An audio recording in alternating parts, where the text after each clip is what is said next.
Hey, folks, welcome to the DarkHorse podcast, Inside Rail. I have the trepidatious honor and pleasure of sitting with returning guest Jessica Rose, who is a fellow at the Brownstone Institute, as am I, making her a fellow. She's also a fellow at the Independent Medical Alliance. If I didn't say it just a second ago, she's an independent scientific researcher, a biologist, and she is in northern Israel. Can't say more about where at the moment, but we will get into that. She is obviously juggling the reality of bombs and fragments, and I'm sure she will tell us, raining down from Iran, and may have to go suddenly. If that happens, we'll pick up the conversation another time.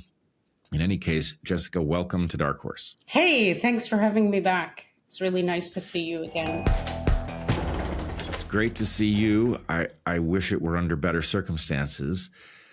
But in any case, I'm hoping to get a sense for what is going on the ground, as much as you can tell us, and also in the social environment. But before we get there, let's just establish the basics. Where were you born? Ottawa, Canada. Ottawa. And when did you move to Israel? Well, actually, I didn't move right away. I got invited to do my PhD, and I'd never been here before. And because, this kind of situation that we're in now happens occasionally, there was an offer from my principal investigator to come for a 3-week trial because he has had students that he's invited to come to do PhD and master's programs who were like, hell no, I can't live like this. And so I came for a 3-week trial in 2007, and I loved it. I mean, the Mediterranean region is just, it's historic, it's beautiful. The people are, rich with culture. The food is great. I'm a big foodie. So I took to it like a duck to water. And then, he was pleased. So he said, okay, welcome aboard. And I went back to Canada, and I clued up my things that I needed to do, grabbed some stuff, and came over in 2008. And you've been living there ever since? Yep, pretty much. All right. Okay. And you did live in Tel Aviv? Yep. Is that correct? Yep. Yep. For 7 years. So you know the city well, but you're not there now. That's right. I was attending Bar Ilan University, which is like the religious university near Ramat Gan, which is like a more religious neighborhood. And that was just because my PI was there. I wasn't any specific reason. And so, yeah, I took the bus every day, or not every day. When I had to go to the university for meetings and stuff, I would take the bus from Tel Aviv to the university. All right. Well, let's get into the question of what you all are facing on the ground right now. I should also say, you told me something as we were chatting a few days ago. You're a very avid surfer, I would say. Is that a fair description? Yeah, you could even call me professional, because I was. I think I did call you professional last time, and you slightly corrected me. But in any case, you're that serious about surfing, and you were surfing. Well, I will tell you what it looks like in the outside world is we get two very different stories about what's going on the ground. And I want to hear about that. Well, we hear that there is massive devastation on the one hand, especially in Tel Aviv. And we also hear it's fine. People are on the beach, not a big deal. I have a feeling neither of these portrayals exactly describes the situation. Tell me, you were out surfing the other day and you literally had bomb fragments raining down on you? Not raining, there was one. So yeah, it's an interesting story. I'll frame it like this. So, well, first of all, I'd like to say, I need to elaborate on this. Um, Israelis are very special. The heart of an Israeli is unique. And there's a resilience that comes not just from living here, but from the people that have lived here in the past, even that have left. There's a very strong resilience that flows through the veins of the people who live here. And I imagine in the veins of the people who live in any region that's in turmoil. I mean, this is the only one I've lived in, but so people might think that, okay, well, there are bombs falling. How stupid are you for going surfing? I'm sure a lot of people think that of me, but besides the periodicity of the attacks that are preceded by warning sirens, there comes a point when you kind of get past your fear of it all and you realize that life is too important to be hiding, and you have to get back to some sort of normalcy at some point. I'm a bit weirder than most people because my threshold for chaos is very, very high. I mean, I don't let anything stop me from surfing. When COVID was happening, I'm sure we talked about this before. They closed the sea, and it's not just me. It's the heart of a surfer. It's not just the heart of an Israeli. It's the heart of a surfer. Like you can't stop a surfer from surfing. You can't do it. We'll do everything in our power to go have a session because it's so important for us to have that experience. It's more than just catching waves and being a surfer dude. It's like you get so many beneficial things from surfing besides body movement. You get bonding with the water, the sun, Mother Nature, all these amazing things that actually put you in the right. So it's like there's a really good physiological reason to do it, and mental. So yeah, we're getting like 4 or 5 attacks a day. Right, more or less. There have been a couple of days we don't have much action. And so this was one of the days when it was pretty quiet. Waves were pumping, and I was like, ah. And where I surf, there are like 2 main breaks. One of them is a little more powerful. And so and it's a little farther away. Like you have to paddle a little bit farther. So I was there. And because it's a little farther away and people don't want to paddle, I was there with only one other guy. So I was on a longboard, he was on a shortboard, and all of a sudden it looked like, because we were pretty far out, that there was signs of a siren. There's 2 levels. There's like the one that goes from people's phones that gives you 8 minutes to get to a shelter. These are the warnings that you get when the Iranians are sending stuff over because they're coming from Hezbollah and Iran in the north. And so I'm very tuned in, like very tuned in to my surroundings. So I was like, I heard someone yelling. I was like, okay, that's probably what that is. And I saw people leaving the water.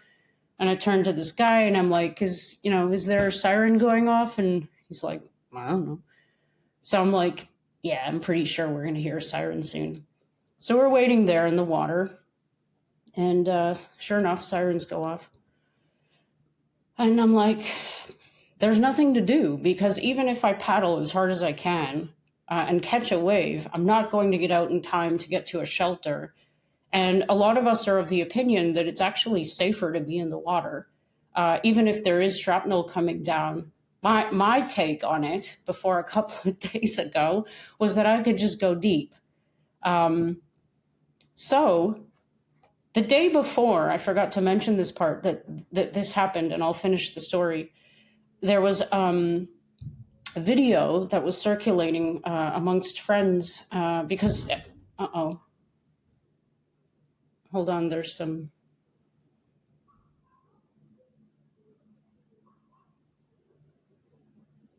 Okay. I just have to keep listening because there's some things falling. So everyone in Israel knows each other. It's a very, very tight knit, loving community. So if one person who's surfing a break in Tel Aviv has something happen to them, then everybody in the surfing community is going to know in like 5 minutes. It's like we're a bunch of old grandmas. Like, hey, did you hear about the thing? And so there's this video that's it's actually a camera. No, don't quote me on that. There's a video. Could have been from a camera or somebody's phone. It was the break in Tel Aviv where I learned to surf. I learned to surf when I was 32. Thank you very much. And is the exact same spot where I took hundreds and hundreds and hundreds of waves. So the video is kind of boring. You're looking at a view of the sea. And all of a sudden, the thing about these things, and I'll get into that's so striking, is the speed and the sound.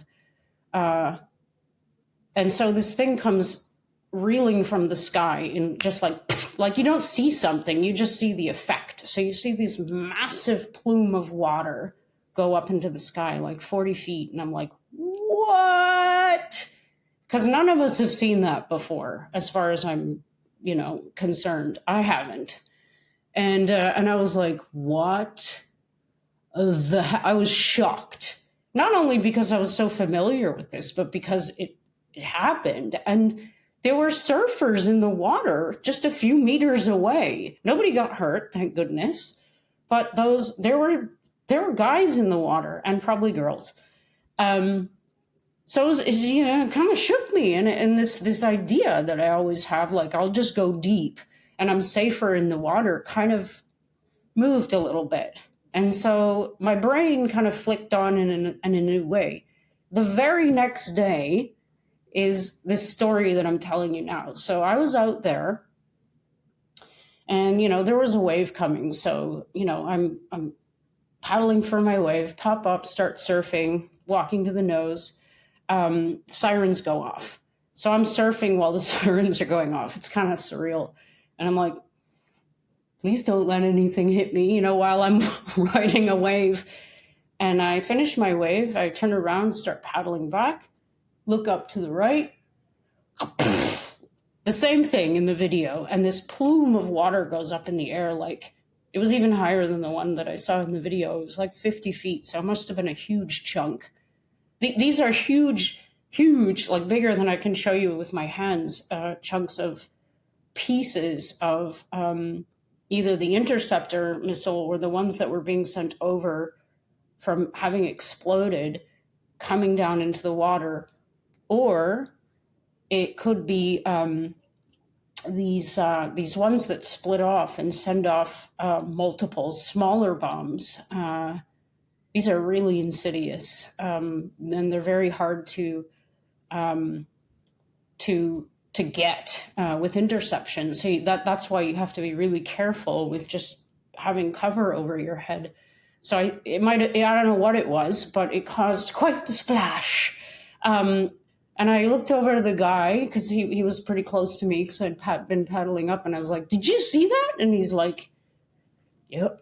And I was like, "So, do you feel safer in the water now?"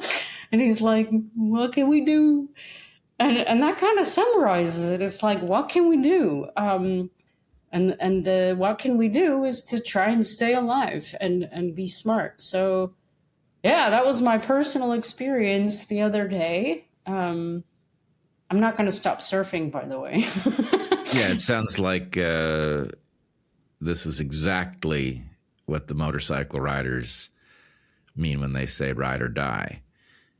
It's like this is a choice. This is life. And, I get exactly what you're saying about I'm not a surfer. I've done it one time and not well, obviously. Oh, come on, Bret. In principle, I would love to be good at it, but I never got there. But anyway, if I ever come back, I'll get you going. All right. I'm not walking to the nose, though. I'm just staying upright would be my objective. Fair enough. But in any case, the idea has always struck me as a fascinating way to commune with nature, right? Each wave is absolutely individual. And here you are not commanding the wave, but accepting it as it is delivered, riding it, and then, in some fit of, I don't know, Buddhist reality, it vanishes and is gone, and whatever you did is only captured in you somehow. So anyway, I get that totally. Oh, beautiful. Wow, you really get it. I have my own ways of communing with nature. It's more often, staring up into the canopy at monkeys, but whatever. Okay, so we get a lot already from your story. This is happening right around you. It's not an abstraction. It's not somewhere else, even out in the water where it seems like you would be safer for various reasons. You're obviously not safe. I have a bunch of questions. I want to know how much devastation there is. Obviously, all of us adults understand why there would be restrictions on broadcasting images of damage, because you don't want to provide feedback to the enemy as to where they've hit. On the other hand, that is a slam dunk for those who wish to conceal the level of damage. And those of us in the outside world, I think the honest brokers are all scratching their heads because, when you don't have a lot of information, the propaganda is a lot more effective. So what can you tell us about how much damage there is? Do you know people in Tel Aviv at the moment? Yes. I don't talk to a lot of them. Like not enough to have like any stories, like my friend's apartment type thing. Like nothing like that. So But do you have a sense of how much devastation there is on the ground? I don't think there's I would never use the word devastation. And by the way, I'd just like to throw in that I think it's supremely intelligent, not as a strategy in any conflict, not to for many reasons, not to I'll use the word sensationalize Yep. what's going on, because A, it's insensitive, B, you are giving away data, which you shouldn't do. A lot of I'll tell you this, there have been some touchdowns all over the country. It's impossible that there wouldn't be, because I'm telling you that it's where we in the north, it's like 4 or 5 times a day, and it's not one or two things. Like first of all, there's a difference. Like Hezbollah is still like someone got to tell me like how the hell they still have the ability to be firing at us, but. And so it's coming from them, and it's coming from Iran. So there are different strategies that they're using to inflict damage. So sometimes there are like the other day, it was yesterday actually, there were like 30 at one time overhead. So like it's kind of impossible to get it all, especially with these cluster bombs. If the audience members don't know what anything about those, these are really insidious. I was having a conversation with one of the guys that I was hiding with the other day. I was like, I just looked at him and I'm like, what kind of a messed up person in your head do you have to be to design something like that? Like, weapons design is one thing, but like, you have to actually think in your head, like, how can I F up as many human beings as I possibly can? You know what I mean? It's like that's the thinking behind this kind of weapon. It's like next level evil, if you ask me. Anyway, so where was I? You were talking to the guy you were hiding with. Yeah, it's inevitable that there's going to be some destruction, but I would never call it how it's being referred to. And the thing about it is like I said, the heart of the people here and the unification of the people here. It's just as much as you see like somebody's house got obliterated or something. Maybe it's what I choose to see. I don't know, but as much as that you see people coming together. There are many people who are from abroad who are here now volunteering to help people clean up their homes, rebuild their homes, provide medical care if people get injured by shrapnel.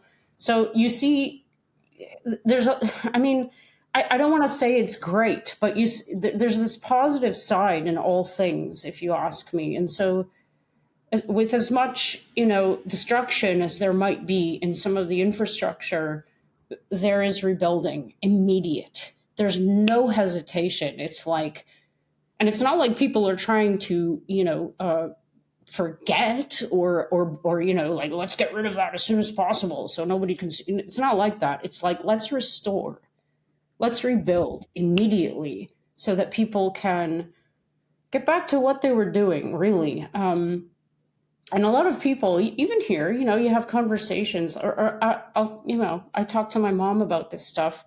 She's very interested in what's going on. And she asked me the other day, like, what are the conversations like, in the bunkers? Like, are people scared? Are they like crying? And I'm like, nope. And she said, they must complain, right? And I'm like, nope. I've never heard a single person complain. I've never heard them whine. I mean, everybody's afraid. Let's not be stupid here. But that comes, manifests in different ways in different people. Some people talk more. Some people go quiet, like me. Some, etc. But the thing that is just incredible is that everybody's always there for each other, no matter if they know each other or not. And it's a very supportive environment in a very, very, very stressful time. So I don't want to underplay what's going on here by saying that there's not a lot of like stuff getting damaged. Because even I don't watch the news, so even I might be misinformed. I can tell you that in my local area, we've been very lucky because of the anti-missile missiles. We're okay. However, it's if you've never experienced anything like this, it's really hard to get a real feeling of what it might be like. I'll do my very best to convey. This particular conflict is different, first of all, from the other ones that I've experienced. I've been in like 7, I guess, now. This one's much more hearty. It's been going on for a month now, is it? Maybe a little more or less. And it's been every day. Normally there's like a pausa, you get like a couple of days off where your cortisol levels get to go down a little bit. But there's been no release of the fight or flight mode. It's like you're on all the time, even when you're sleeping. Like subconsciously, you're going to hear that sound. So I was talking to someone yesterday who said they hear the sirens all the time, and I'm like, damn. I get it, but luckily I can shut that off. But when they said I hear the sirens all the time, you're talking about in their heads, or you're talking about their, yeah. Yep. Yeah. Because you do. It's awful. It's an awful sound. It's like, ugh. If I never heard it again, it would be fine. And I get that tendency. It's like, like that other day in the water when everything, it's that feeling of it's been too quiet for too long.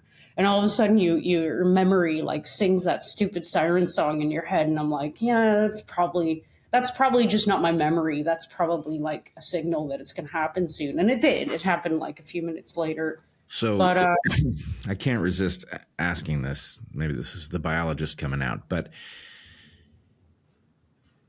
is it the equivalent of a song that won't get out of your head, like earworms? Is it like that? Yeah.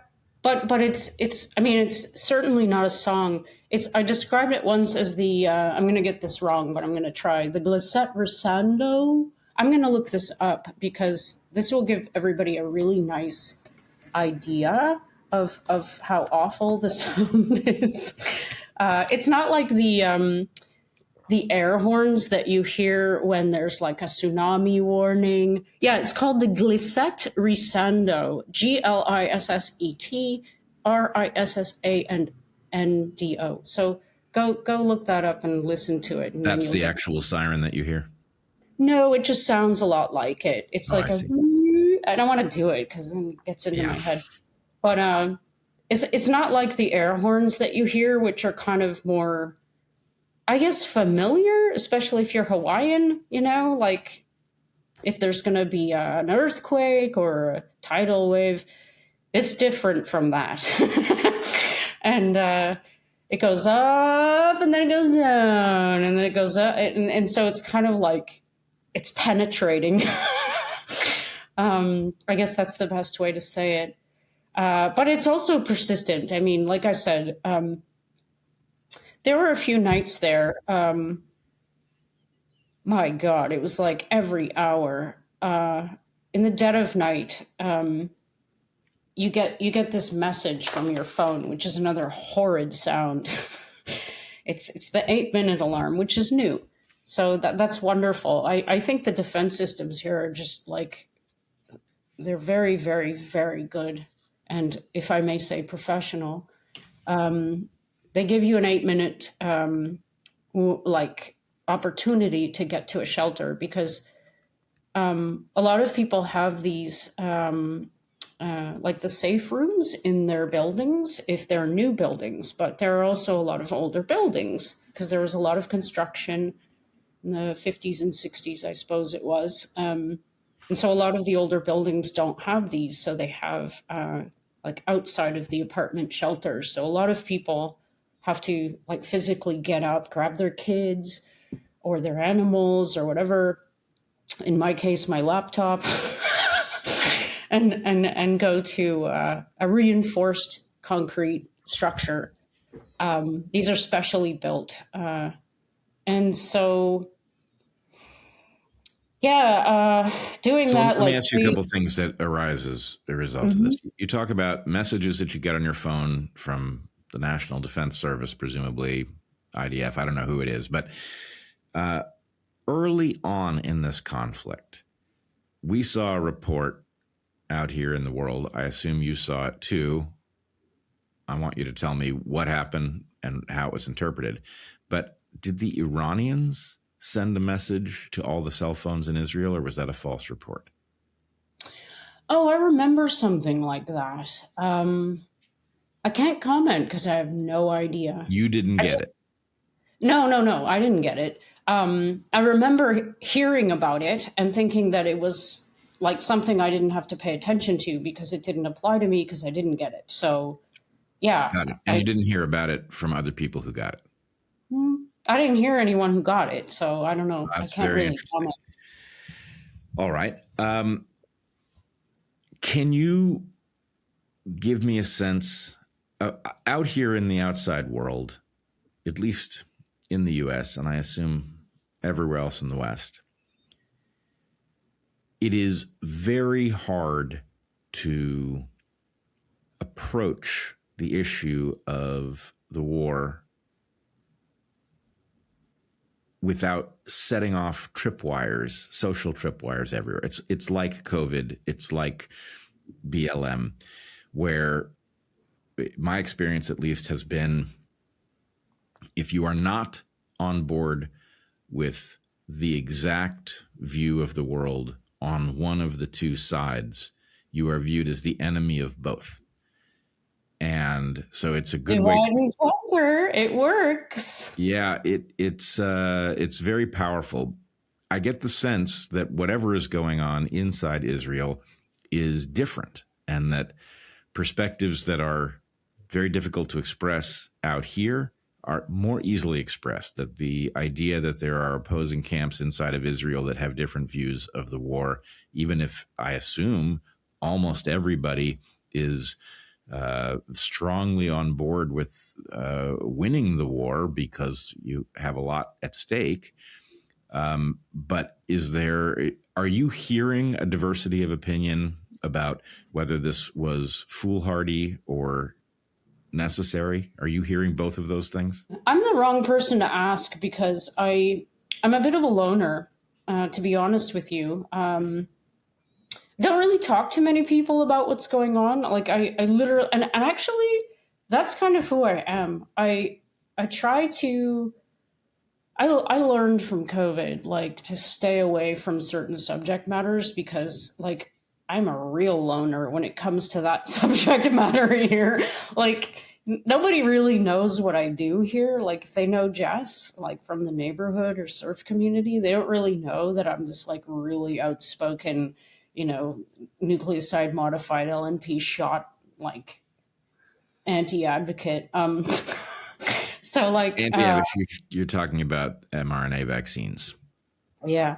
So, like, I will put my ear, to the ground sometimes, but it's not to be boring, but it's pretty much how you described it, and it's pretty much human nature playing out in any case. It's about 50-50, I would say. Like, people are, like, completely against this thing even starting. The others are of the opinion that, like, it needs to happen. Otherwise, we are always going to be this place is always going to be a nation under fire by people who have no other motive than to eliminate us just for the sake of being alive. It really is like that. And so, yeah, I guess I try and stay neutral. I do hear, but this is kind of a regular thing from a lot of people who know me. They're like, "Why do you live here? Like, aren't you Canadian?" And I'm like, and it used to really piss me off because it's like, why are you asking me that? Like, I feel like it's kind of like, don't you appreciate this place that you live in and that you were born in and that your family lives in? And I feel like I appreciate it more, the land and the beauty, sometimes than some people. So I guess what I'm trying to say is that it's a big mix, but ultimately the bottom line is 100% of people want to live. They want to survive. And that's what everybody's focused on. It's like, even if, like, I hate war is hell. I hate this. I want it to stop right now. When the ceasefire happened from the last one, I was like, praise God. And it's up to humans, right? So it's kind of annoying because we're not in control. The civilian population's never in control, which sucks. But, like, what was I saying? It's just, yeah, I forgot what I was saying. You were saying that you hope it will stop. That you hate this. You were describing that you find the question strange. Why do you live here? Because you obviously live there because you appreciate it, and it would seem that would be obvious to the other people who live there. Not sure where you were headed, but I think I was trying to get into the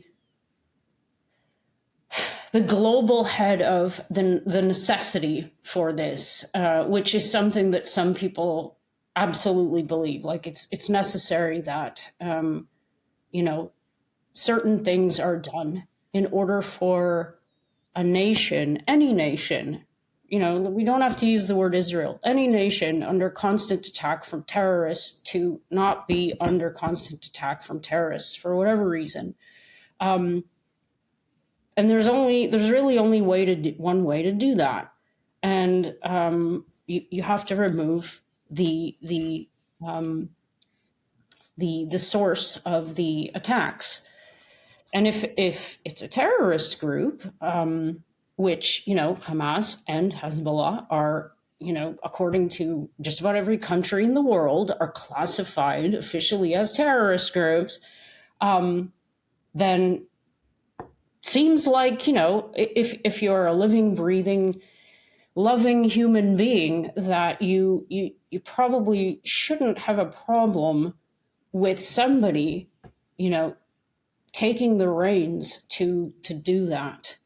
So most people, even if they're against the war, like me, I hate war. Or I don't like being in danger all the time.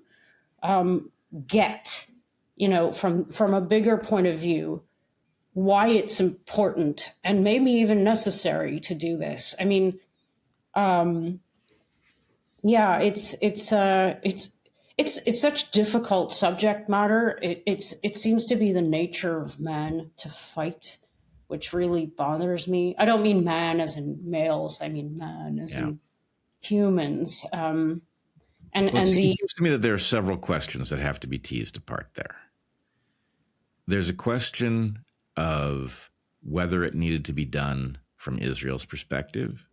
There's a question in the US as to whether or not it was reasonable for us to involve ourselves. And then there's another question, which is, let's say that you accepted that it was necessary from Israel's perspective. There was no other way to accomplish the goal. Israel can't be safe if it's not accomplished, and there was no other option on the table. Let's say that it was necessary for the United States to participate. Then there's a question about whether or not it's going to be effective, ineffective, or even counterproductive. And if it's going to be counterproductive, then you have to go back to those first two questions and say, well, the fact that there was no other option doesn't make it good if it's going to make the very same matter worse. For example, I think the message that we have collectively now sent is that a country like Iran is only safe if it has a nuclear weapon, which is presumably what Israel's position is.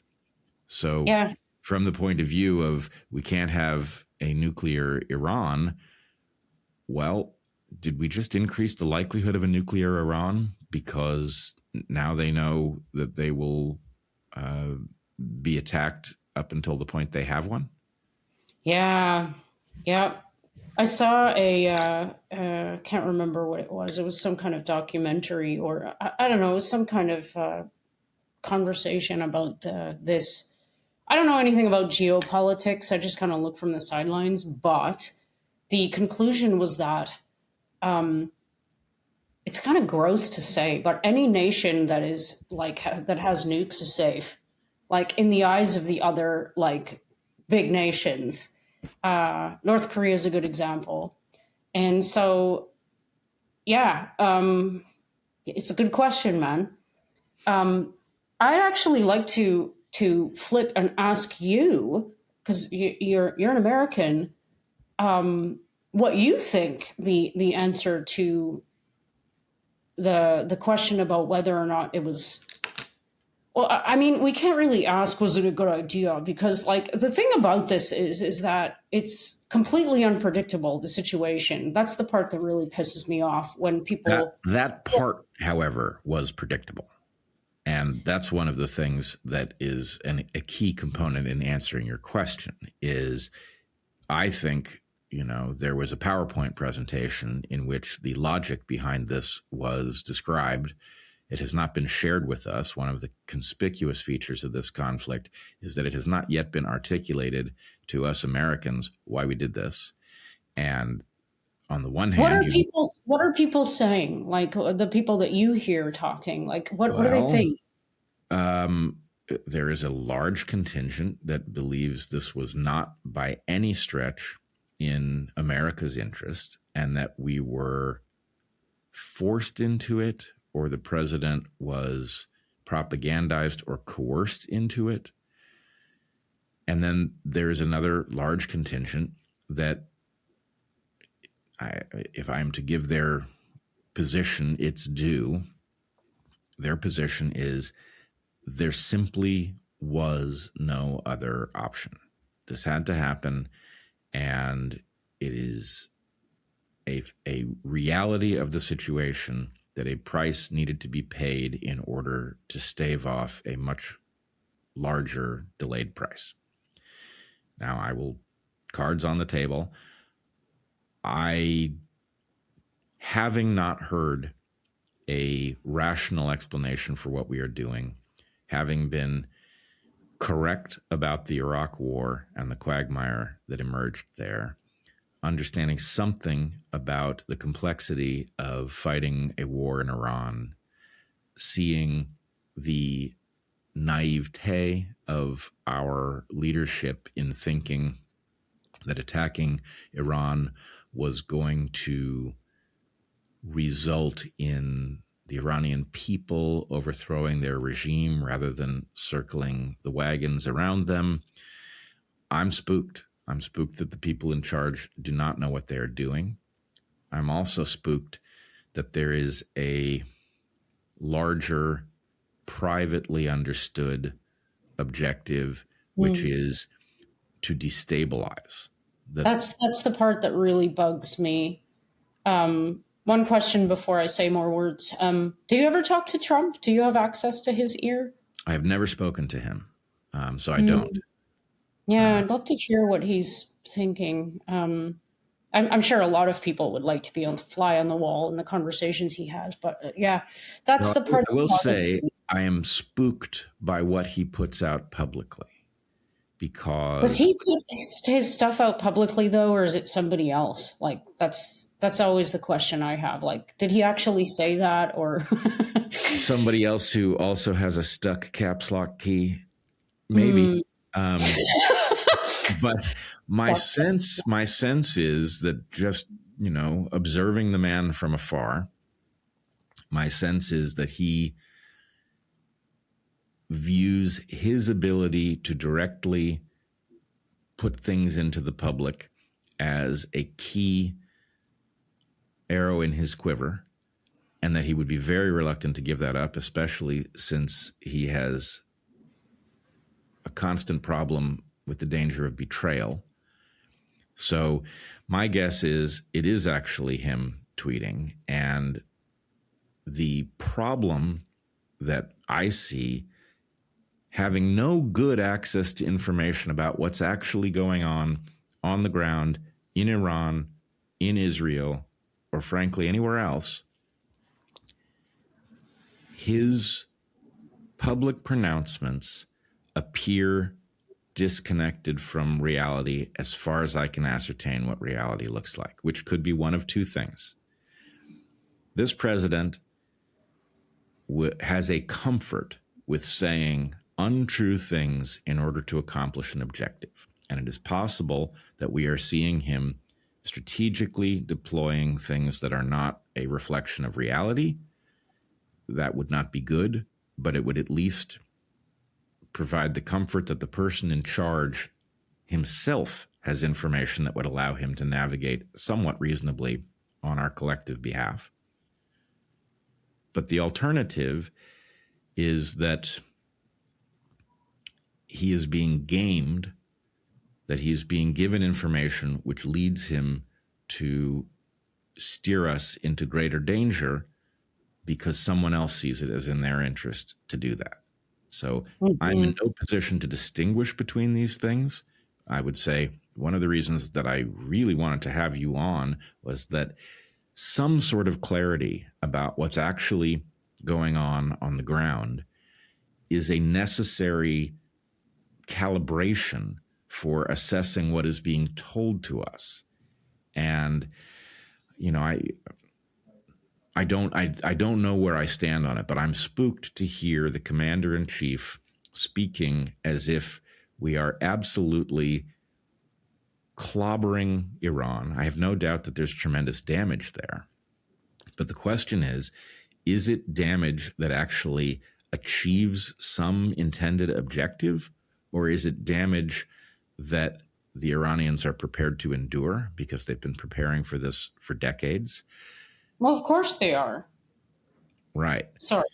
Well, of course. And one other thing I will just add, I don't know how, in what order or what topics even to cover, but one thing that I'm watching out here in the remote parts of the world from this conflict is I'm watching a meme war, a one-sided meme war being deployed seemingly by the Iranians themselves, taunting our president in exactly the style that he would typically be doing with his enemies. Have you seen these? Nope. Wow. Well, I cannot vouch for their authenticity, but I have looked to see if it is challenged by anybody. My expectation would be if it was a third party, there'd be community notes all over Twitter saying this is not authentically from the Iranians. And if that was what I was seeing, I'd say, well, okay, that's par for the course in 2026. But these things, so far, who knows what, I don't know, but they appear to be incredibly sophisticated short form videos that have there are a couple different styles of them. One of the styles is this sort of, how do I describe it? It's like Lego stop motion, but it is deliberately made so that the Lego characters have the capability to do things a Lego character couldn't do. It's not stop motion. It's animation deliberately chosen to be in Lego form and taunting the president, calling him a loser, portraying him as frightened and deluded and under the influence of literal demons.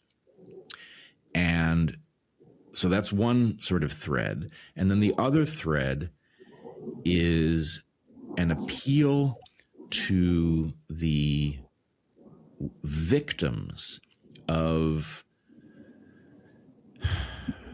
Western free market culture, right? So it deliberately appeals to American Indians. It portrays little girl victims of Epstein. It portrays the girls who were killed in the girls' school in Iran in the early hours of the attacks. And it's like a call to action for all of the people who have been wronged in the West and portrays them as in natural alignment with Iran. Interesting. So, first of all, we at least need to notice that there is a front in this war that has never really existed before. Maybe there have been minor efforts, but this is high production values, carefully thought out by someone who understands psychology in the West. And it is jarring to see this coming from, a mullah-led theocracy that is portrayed to us as so backwards and ridiculous that it couldn't possibly mount such an effort. And, I hope that people in hearing me say that will understand I have no sympathy with that regime. On the other hand, it is important, if you are going to be in conflict that can turn kinetic with highly sophisticated weapons and innocent people all over the map, it is important not to underestimate your enemy. And what this meme war seems to be saying is we have desperately underestimated our enemy. And the fact that that you would expect, based on who Trump is, that memes are kind of his bread and butter with respect to gaining power. It's half of how he did it. You would expect an arms race in the meme war. And we see nothing from our administration, nothing.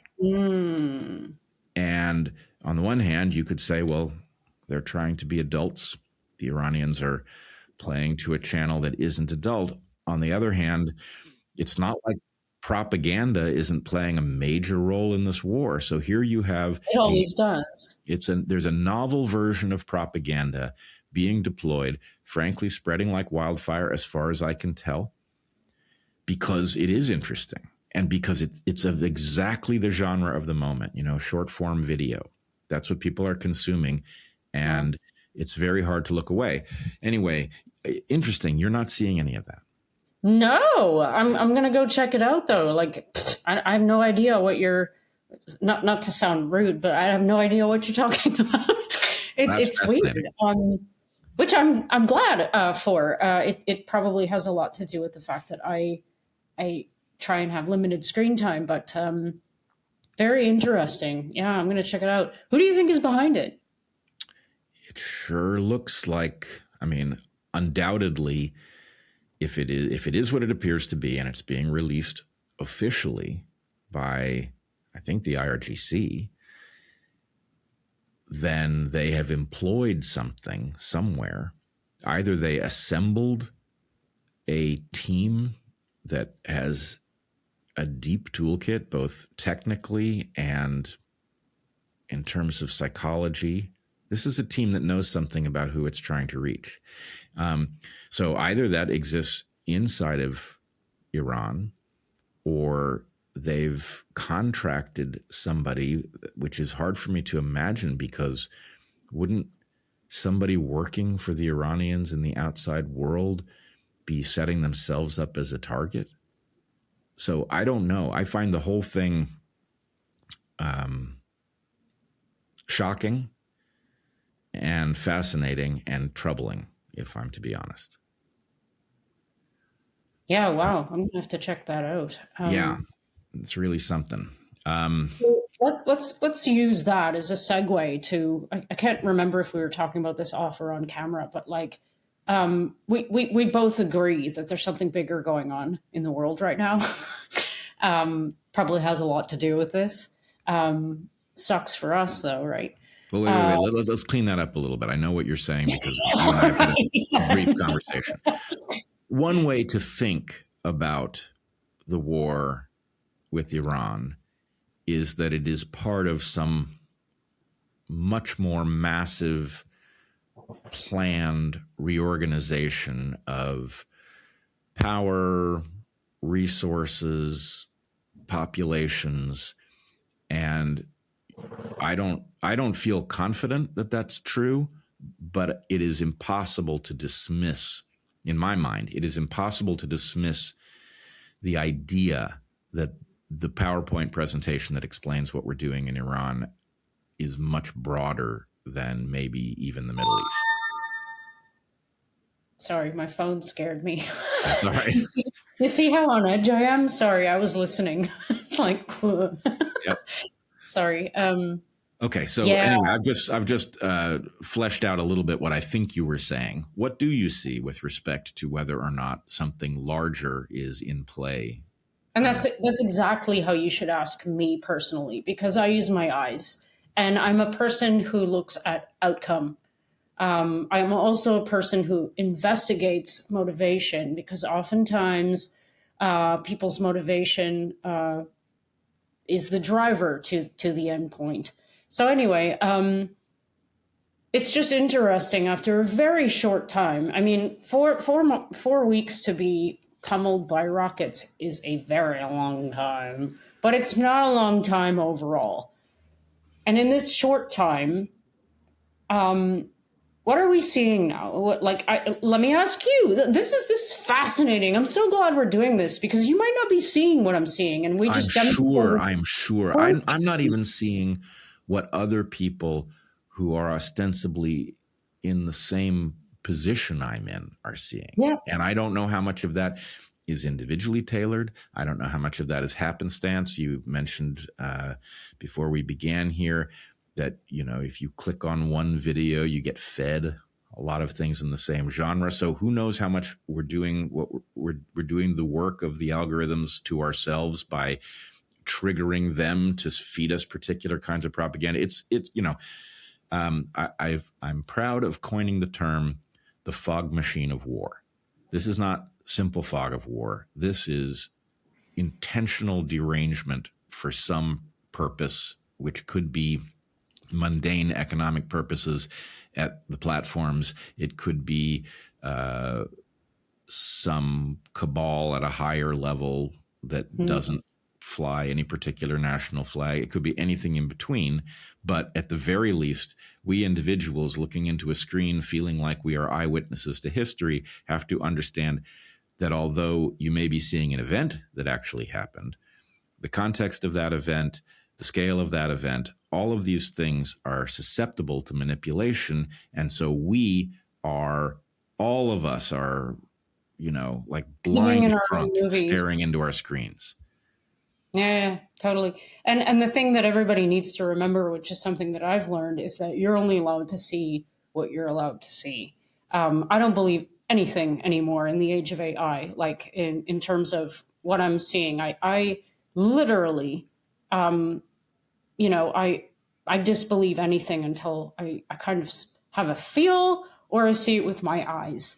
So the feel and the thing that I'm seeing right now as a byproduct of what's been going on for 4 weeks is these like global level deficiencies in very important things like fuel, like fertilizer, even water in the Middle East, and there are countries and nations now who have gone into emergency mode and lockdown mode, which makes me really nervous and roll my eyes back in my head because it's starting to look a little bit like what we were starting to see about 6 years ago. But this time, my feeling is that it's going to be a much larger scale.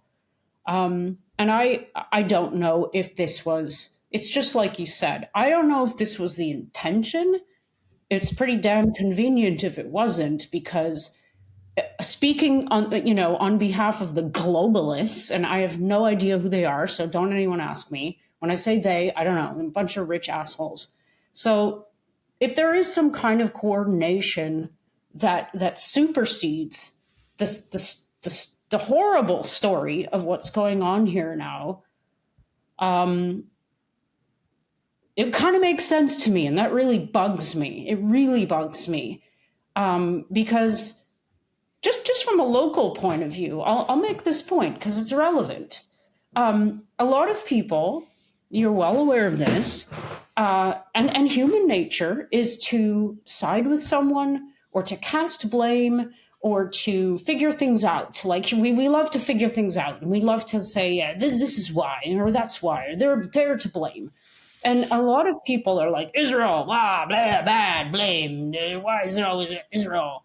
And so that kind of amplifies that whole vibe that some people are holding right now, because it's like, it's our fault that you don't have gas in your gas pump in remote whatever it is. Which is like, you can't oversimplify it like that, first of all. But you see what I'm saying? Like, well, let me just say, I think about this every day, and I try very carefully to remember that if you say the Americans are doing this, the Americans are doing that, you will end up blaming me for a lot of things that I have bent over backwards to prevent, right? I love that you said that, and I want to remind me to elaborate. Yeah. So the point is, I'm not, I thought the Biden administration was an existential threat to the country and the Constitution. I think the Trump administration has betrayed all of those of us who voted for Trump on the basis that he promised no new wars. Now, mind you, I don't know why that happened, but so the point is, it's not the Israelis, obviously. The Israeli citizens are divided, right? It can't be the Israelis. It's not even Israel. As far as I'm concerned, you have an administration that has power, that is making decisions for reasons it only partially shares, or maybe doesn't share at all. And so I try to remain laser focused on the fact that very few people actually have influence on the events we're talking about. And it does not make sense to drag in a flag or to point to a set of borders on a map and say those people, because it never is. Yeah, it's not constructive to do that either because it's not valid, like in a correctness way, if you ask me. Um, yeah, I just want to say I'm glad you said that because it's like for me, I'm a people lover. I have no prejudices, well, except against death cultists. I don't like them much. So like, I you can't. I don't know, this whole thing about nations and people lumping everything in together. It's not productive to do that ever. And if anybody, is kind of like on the fence about what's going on here, maybe you yourself have kind of gotten a bad impression of Israel, for example, because of all the stuff that's being shown. I hope that listening to me speak maybe will get you curious at least to find out like a little bit more about the truth. And it's not just the truth of Israel, it's the truth of everything. It's the truth of the grand scale that we are all of us are manipulated by. Like, it sounds really, doesn't sound very optimistic for me to say that, but like, it's like you were saying, Brett, like everything you see on the screen, especially in these days of AI, are their extreme manipulations. It's not just to get you to buy shit either. Like we are being commercialized. Like we are seen as data right now, if you ask me. And I know this might sound like I'm talking about a completely different subject matter, but I'm not, because I think this all ties in. Like I'm really good at. I have a very vivid imagination. I even have a sci-fi brain. Somebody told me once I should be a science fiction writer, and I can imagine, you know, bad things happening in the future pretty easily. Not just based on what we've done historically, but because it's kind of obvious when you look around. If you start seeing countries saying, "Okay, we're imposing these rules or sanctions or whatever on the people of our country with regard to fuel use, you know, how much water you can drink, how much food you can eat, et cetera, et cetera, et cetera." What is that going to look like in a very short period of time globally? The first thing that I see is a disconnection from nations, like a dissociation between us, not just trade route shit, but like actual people. I see division, which is like the greatest tool of evil warmongers, like divide and conquer, like you all know. I see individual communities changing for the worse. I see people struggling. I see people fighting. It's going to take a lot of resilience within local communities for people to come together, and I think they will. Like you're not going to put an Aussie down, for example. Like I've seen quite a few videos that are quite funny about the pumps being empty, and in Australia you have to have a car to drive around because it's so big. It's like, one house to the other house is like It's almost like miles a away. whole continent. Almost like that. So yeah, it's this is what I'm starting to see as a byproduct of what's going on. And even though I'm smack dab in the middle of this, like getting pummeled every day, what I'm seeing is like I'm not sitting, oh, like the war. No, that's not what this is about. And I don't want to put my energy to that because I think something bigger is going on. I could be totally wrong, by the way, but I mean, it just seems to me from looking around, because I'm a world looker, and maybe I'm misinformed too, but it just does seem like something else is going on here. So you said you agreed. I'd love to hear your opinion. Well, I'm glad you asked because I think this is a very important line of inquiry. And I want to, before I give you my opinion, let me say, I think we are caught between two hypotheses for what is going on at the larger scale. One is that there has been a plan enacted in which this conflict, or conflict in the Middle East more broadly, is part of some larger intentional reorganization or attempted reorganization. The other is that the principle, I'm trying to remember who exactly coined this phrase. Maybe Rahm Emanuel said something like, don't let a good crisis go to waste. Mm-hmm. And so the fact that we see forces in motion as the result of this conflict could be that those forces initiated the conflict for the purpose of doing whatever they're doing. Or it could be that those forces are reacting to the opportunity created by what's going on. And, I would say almost undoubtedly you'll have components of both. So let's just keep that in mind. But what do I think is going on? I'm reminded Heather's PhD advisor, great guy named Arnold Kluge, phylogenetic systematist, and also kind of a philosophical hardliner. I'm not sure if there are any systematists watching, they'll know what that means. But in any case, he had a little note on his file cabinet that you would see as soon as you entered his office. And it said, "It's about power and limited resources, stupid." And, it's just one of those things. There's a reason that he had that among all things prominently displayed. And it's because us little people get caught up in these narratives about why things are going on. And in the end, those things, even though those narratives may be partly or even sometimes wholly true, they exist in a context of dynamics that haven't changed. In fact, dynamics that aren't even human fundamentally. All creatures compete over limited resources, whether that's food or territory or mates. These things, that's a feature of the landscape before you even introduce humans. And so when you do introduce humans, the ways in which that unfolds are much more diverse and confusing, because human beings will tell you they're doing something for reason X when really they're doing it for reason Y. You know how to lie.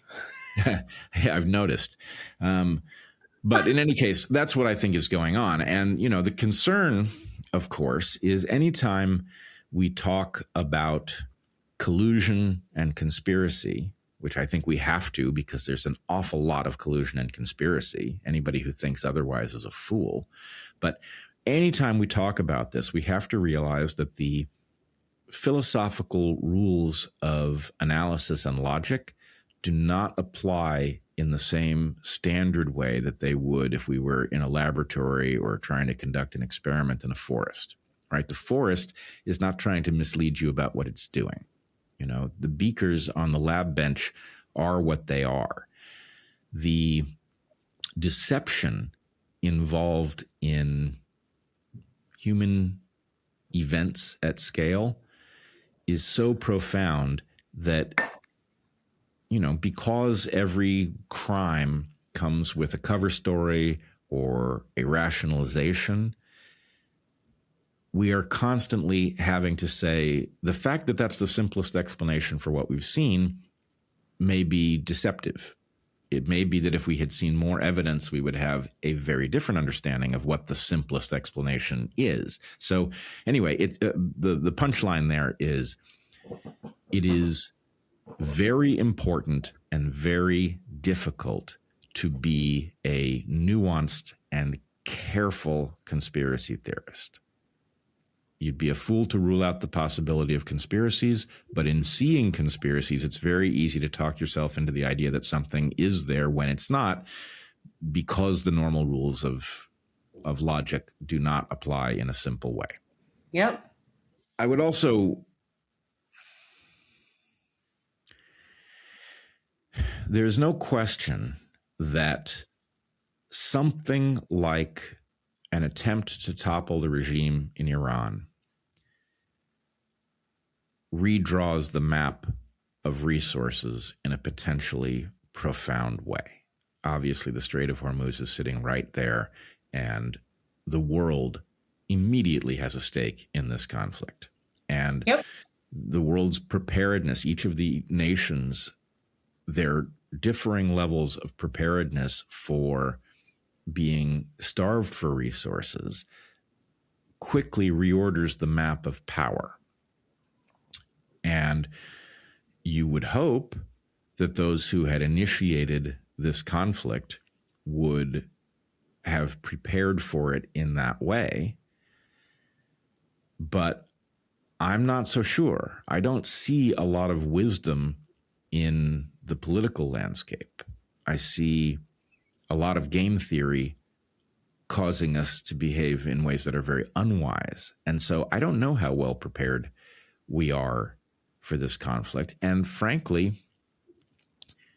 obviously, as you pointed out just a few minutes ago, the austerity that kinetic war can induce is useful in the same way that a virus spreading around the globe is useful. That the ability to lock us down, the ability to shut down the mom and pop shops so that they would never reopen, so that wealth concentrated in the hands of major corporations instead, that was valuable. And so it creates a kind of indirect war profiteering. You don't have to be selling munitions in order to be making a profit on the reorganization of civilization that comes when we have to tighten our belts.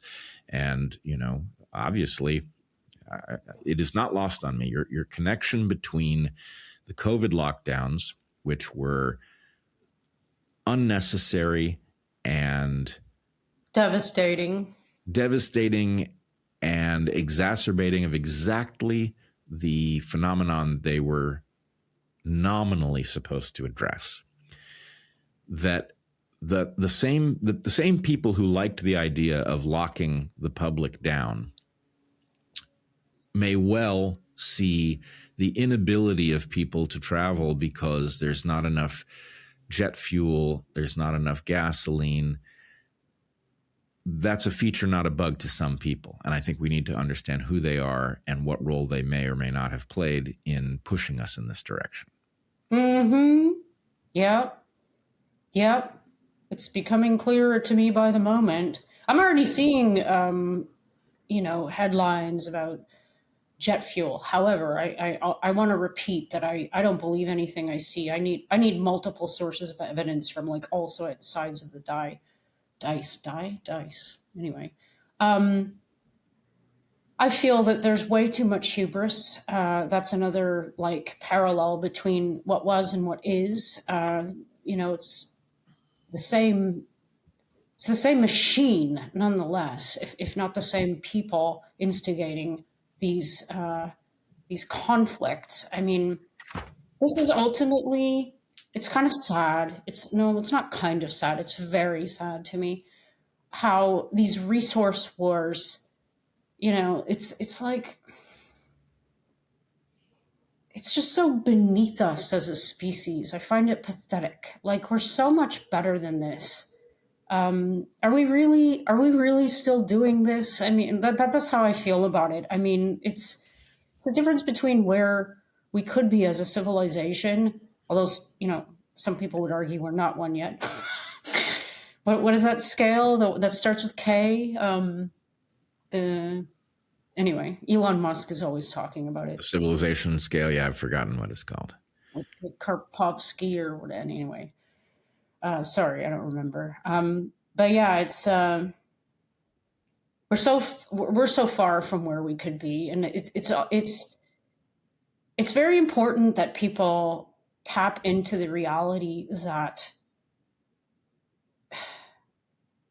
that the reality itself, whatever that means, is so different from what's portrayed. And what I mean by portrayed is like what the public in general is allowed to see or narrated. And like you said, it's on an individual level now, even more so because of the algos. I mean, they're putting you into like a do loop of this, and this is by design. I mean, these algorithms are designed to tap into who you are, what you like, where you go, everything that is you, so that they can, like, in my opinion, what they're trying to do is recreate you, like, or an avatar of you in a way. It's not about selling crap to you. That's bullshit. This age verification stuff that's going around all the time. Sorry, I'm seemingly going off on a tangent, but I'm not, because I think this is all linked. This is not about protecting children. Come on now. Like, it would be really nice if one of the things I could do in this episode is help people just think about the massive illusion of what's being presented to you. I guess that a better way to say it is take a step back and in silence and, like, think hard, or maybe not hard, maybe think softly about what's real to you, and what's important to you, and how you want the world to be. That might sound a little bit too spiritual for now, but I think it's really important. And I am very spiritual these days because I'm in a war. But, like, it's important to me, and from a global point of view, for people to try and imagine the world that they want to be in, because it's very different from the world that I think we're actually heading toward, because of assholes who are literally creating the circumstances to make our lives, like, basically a life of slavery at the very best, and, a life of turmoil and destruction at the very worst. So I don't know, that might have sounded a little bit, like, disjointed and ranty, but I think it's a really important part of why this is all going on. It's more than just a base human struggle here. It's pettiness, it's hubris, there's a lot of manipulation and lying going on, and sometimes it's hard to actually see what the lies are, and it's even harder once you see something that you kind of believed in is absolutely a lie. It shakes your foundation, and then you kind of have to rebuild from that, and it's hard to do that. A lot of people just don't want to do that at all, which is why they stay in a state of, I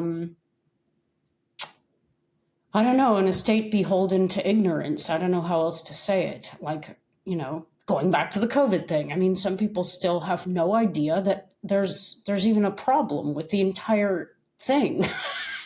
I can't believe that, but it's true. There are some people who have no idea that there's a problem that happened in the last 6 years. Some people have no idea there's a big global problem going on right now. They think there's just this stupid war that has nothing to do with them going on between Israel, because Israel's the devil. I mean, that's what that's what some people think. It's crazy. Well, let me try to reorient, as I hear exactly what you're saying, and I think a couple things. Well, one thing I think is Thank you for hearing what I'm saying, because I feel like I'm just like blah, blah, blah, and nobody has a clue what I'm talking about. Thank you. No, I mean it. No, I've known you long enough. I know what you're getting at. I think others will get it too. Something finds our freedoms galling, and the idea that we have a right to demand things from our societies is a problem to be addressed. And it's constantly chipping away. It can't go after it wholesale, but if you look at what's happening to freedoms in the nominal West, they are being eroded rapidly.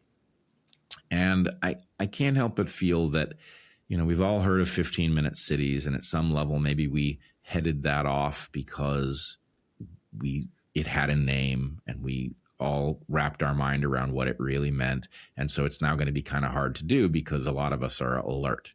But there's an attempt to create 15-minute cities of the mind, where you're unable to escape some Truman Show that's been created for you so that you will comply and that you will allow and that you will sanction all of the things that these powerful forces prefer, that enables them and hobbles us.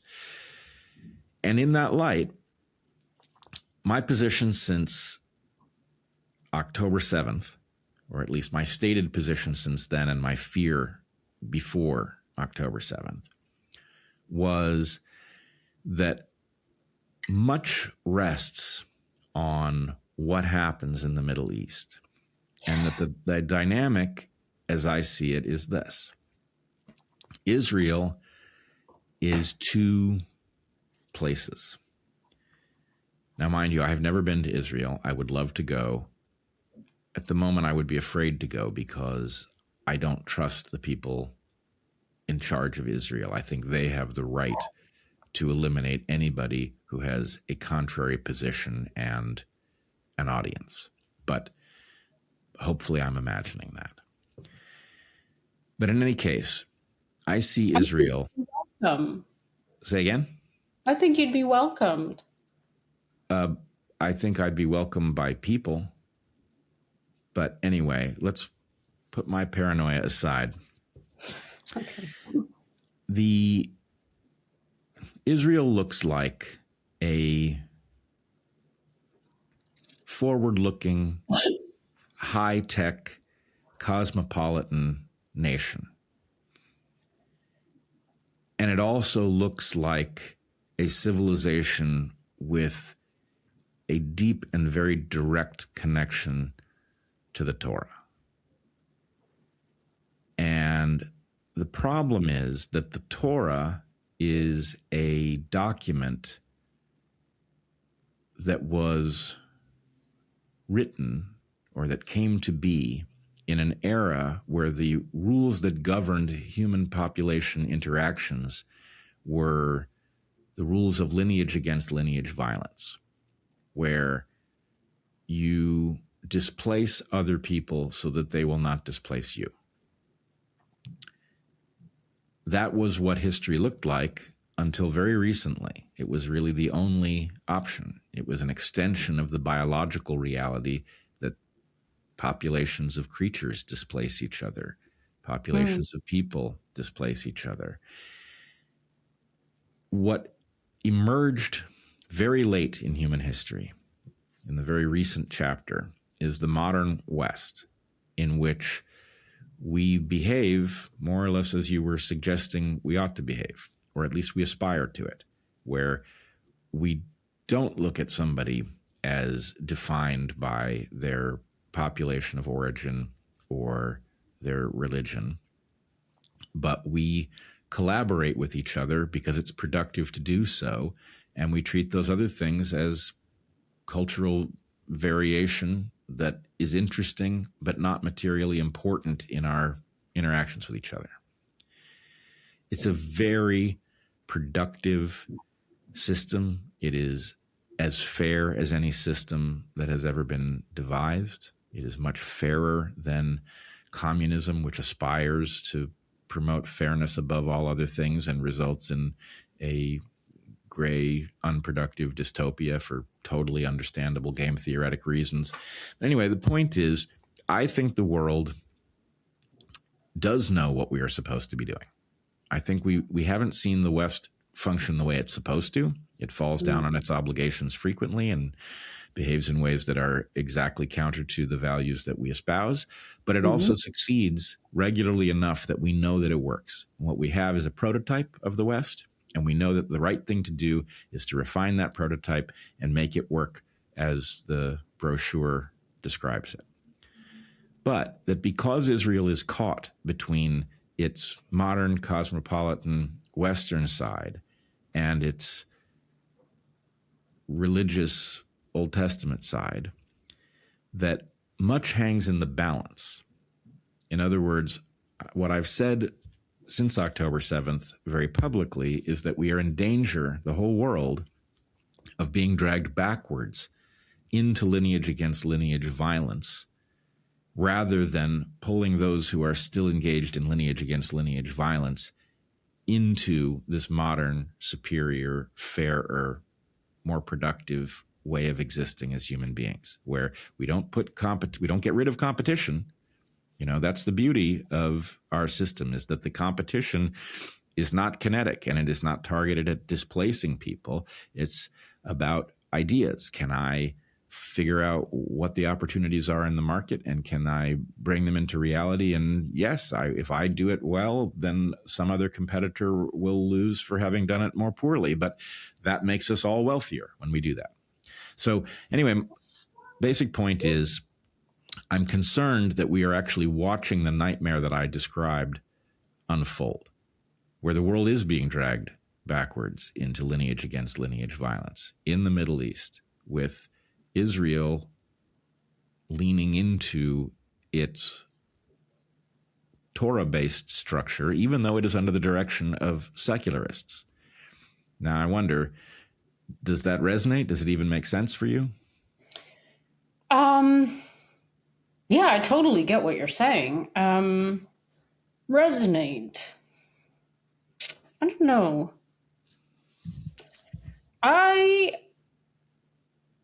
From what I know about the religios, that's what I call them, because it's an Australian term. I don't know why I pick these up sometimes. My cat is trying to get up, so that's why I keep turning around.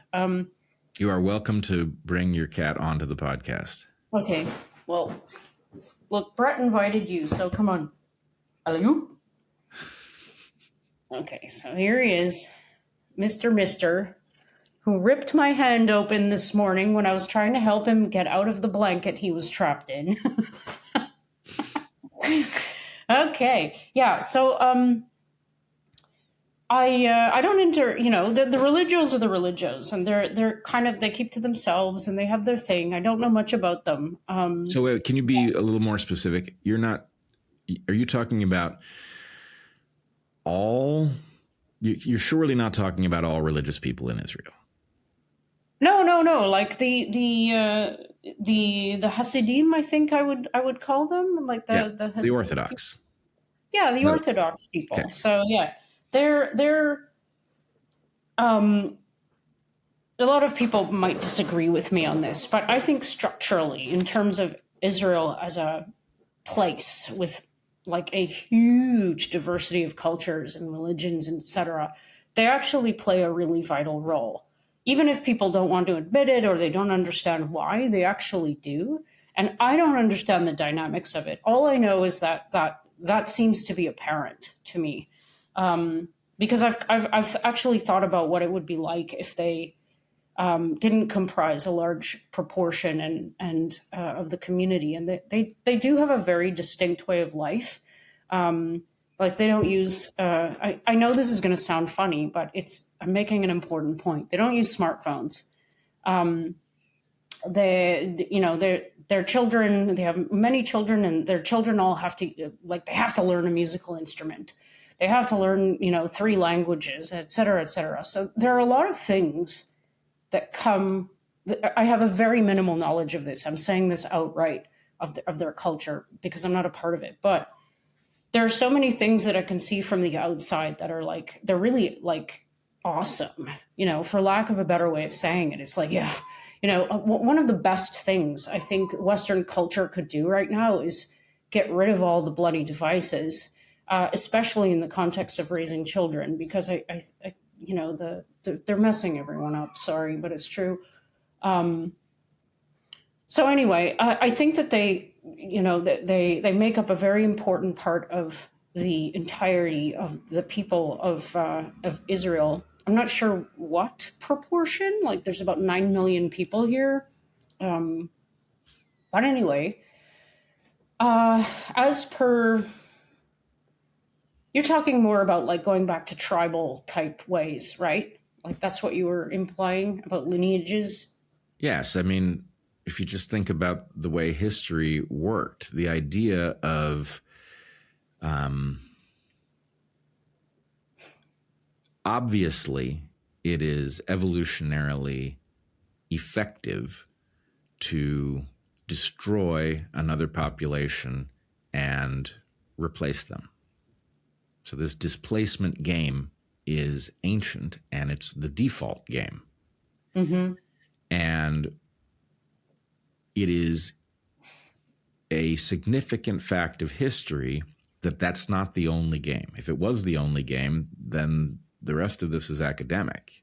The basic point is what you say doesn't really matter. This is all a question of deploying power in order to displace others so that they don't displace you.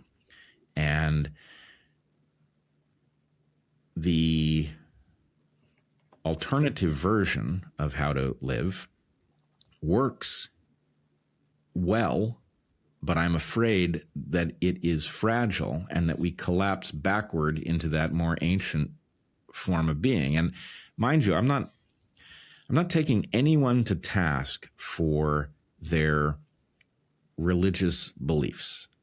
We could get into a long thread about what those religious beliefs are, how I see them as a secular materialist, but I understand why people hold those beliefs, and I'm not suggesting anyone shouldn't. But my concern is, and this isn't just about Israel, it's certainly a concern about Iran, it's a concern about the United States, is that when you take what you think the lessons of those ancient texts are, and you attempt to map them onto modern international relations, you get a terrifying outcome.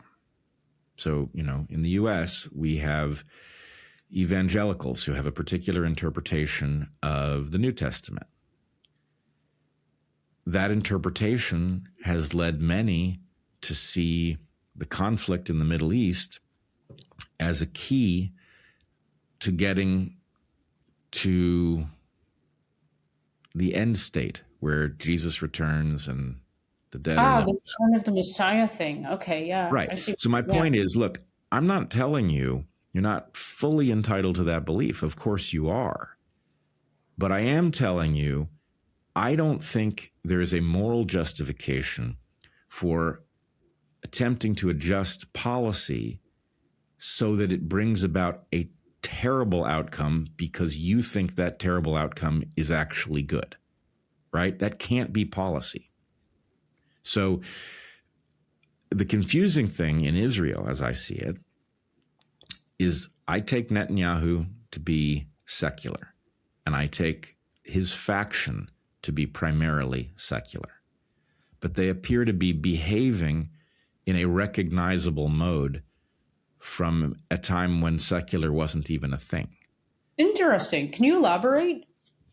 Well, I have said elsewhere that this feels like a holy war and one that could globalize. You have, Isn't it though? I mean, I think it is.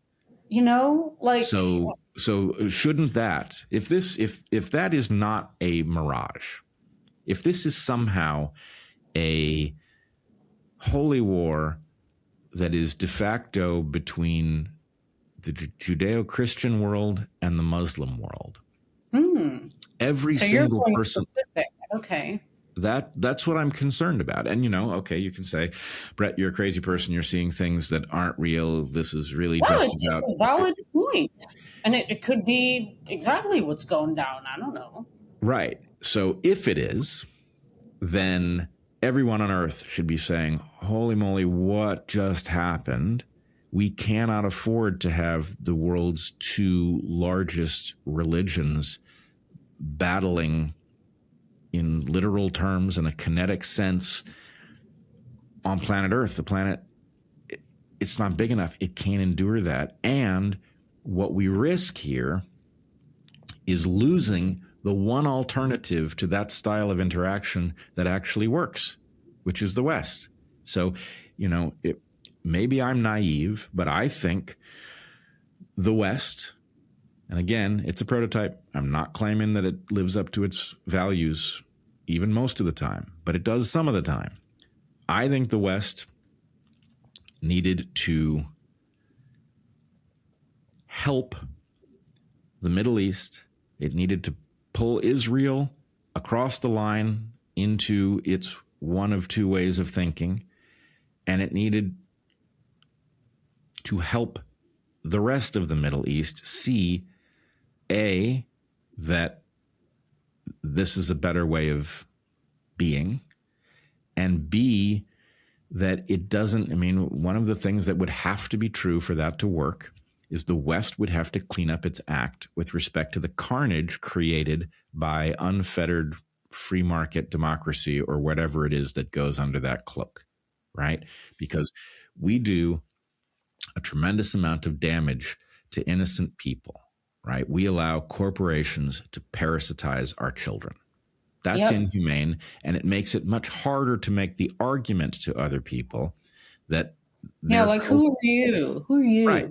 Who the hell are we to say, right? So, I see the Iranians hanging gay people from cranes, right? There is not a defense in the world for this absolutely barbaric behavior. On the other hand, I see the West as inducing girls to prostitute themselves for the profit of corporations and for the benefit of unscrupulous men. It's not And in quite Canada, hanging people from... you have men walking around with their wieners hanging out in front of children and calling it pride.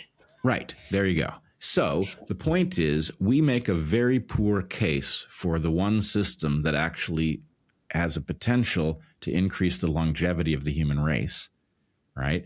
And we are falling down on that job. And at the same time, we are allowing ourselves to be dragged backwards into a prior mode that, A, is intolerable at a human level, right? I don't want to live in a world where people view me as less deserving of life and dignity than them because of the book I or that vision of other people usually comes from seeing yourself that way. This is the thing that really there are people who don't value life. It's the simplest way for me to put it at all. Everyone can relate to the idea of that by thinking about someone who would abuse an animal, for example. Right. Like they don't value animal life, which probably means they don't value life at all. And it, not to be a psychology about it, but the psychologist about it, but a kid that abuses an animal usually grows up to be an abusive human being. Anyway, yeah. But I want to say three things. One, I think your vision is beautiful. I really do. It would be lovely if that's actually what humans could pull together and do as a species. I love that vision. Two, a lot of how you described that way that we could make things work as a species without this holy war and without the pending war between good and evil. I'm just going to say, you see it every single day in the place where I live. 21% of the population is Arabic. I mean, lots of people don't know that. They're like, Jews. No. There are, it's like a quarter of the population are, Arabs, and that comprises Muslims and Christians. We are made up of everyone and everything. And everyone, it's a very weird thing. It's like this part of the world creates this vortex where certain kinds of people kind of just come together, and without saying anything, without really thinking about it, just fall into a way of living together with an understanding that comes from just looking at each other in the eyes. I don't know if you know what I'm saying, but it's like there's a demonstration of how everyone can live harmoniously together happening right now. And I'm not saying it's always like that, and I'm not saying there aren't people who are here to cause shit, because there are. But ultimately, when you walk, I'm a person that engages with life on the daily and people, and I look at things and I feel things and I touch things. And when I look around, and I did this a lot, a lot of people asked me, like, how did you know there was something going on in the beginning of COVID? It's like, it's the exact same mechanism. I look around and I listen and I look, and what I see is just normal people. Some are annoying, some are funny, some are good looking, some are ugly, whatever. Just normal people living their lives, and everyone really has one goal. They just kind of want to have a good day. They want to, be able to feed their kids and themselves. They want to be able to do their job, the thing that they love, go surfing, whatever. And I think this is absolutely universal to all the human beings on the planet, even the ones who have become bad seeds. I still have hope for them. Not evil ones, but the ones who have kind of turned to the dark side. I'm a believer in turning people back. Everyone wants the same goddamn thing. Pardon my language, but like everyone. And I can hear the people of the world now. Oh, well, what about, the people of Gaza? And I'm going to go there because I've always been empathetic to every single individual who's suffering. I've never been there. I can't comment directly on what's going on there right now. I cannot imagine that it's not awful. And I really do empathize. I sympathize with every single human being who's not a death cultist. I have to throw that out there because I don't sympathize with them. And it's just, it's so difficult because it's the good people, it's the normal masses who are like how I just described. And then there's this like tiny little percentage of people, I'm serious, I think this is how it is, who seem to have a culmination of wealth and what you might call power and resources to manipulate this entire mass into doing what they want. And people, it all ties into what we're saying. People they're manipulated into believing things that they would never believe if they weren't in a certain state of mind. And so I think that it's possible one day that we humans will evolve to a point where we all have enough. Not this, you all have nothing and be happy crap. I mean, there's an abundance of resources on this planet. There's enough for everyone. There aren't too many people. We just need to start doing things right. We have to stop polluting. We have to stop effing up the planet, for example, because we are doing that. We have to stop hating each other, quite frankly.